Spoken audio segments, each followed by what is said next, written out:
In this video, I'll show you how to extend the background in Photoshop. If you found this guide useful, then please consider subscribing. And once you've done that, then please consider leaving a like. And let's get right into this guide. This is the image which I want to go and extend the background of. So firstly, what you need to do is go over to the left hand side and go and select the crop tool in the toolbar. You may need to go and hold your left mouse button on it, as you can see there's a few different options. Then what you need to do is come over to one of the side pieces on the left or right and go and hold it and hold shift while you're doing it as well.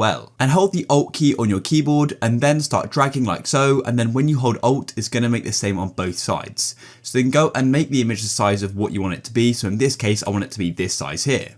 Then once you're happy with it, go and tap on the tick in the top right. The next thing you need to do is go to the top bar of options and go and tap on select. And then go and select object like this. And then what it should do is go and select the object which you want to go and keep the same, because of course we don't want to go and extend this here. So then once you've gone and selected it, if it hasn't worked using the select tool there, then what you can do is do it manually using the lasso tool on the left hand side, and then you can go and cut it out. Then once you've got the selection, then what you need to do is tap on select again at the top, then go down to save selection like this. And what you can do is go and name it. So I'm just going to go and name this man like so, and then go and tap OK. And that's it. We've now gone and saved it. Then what you need to do is just press Ctrl D to go and deselect everything. And then what you need to do is go to the top left and go and tap on edit like so. And we need to go and use content aware scale. Now, if yours is grayed out like mine and unavailable, don't worry. All you need to do is go down to your layers just here. And you want to go and press on the new layer button at the bottom. And then go and hold Control and go and select the other layer. And then just press Ctrl E. It's then going to go and merge them.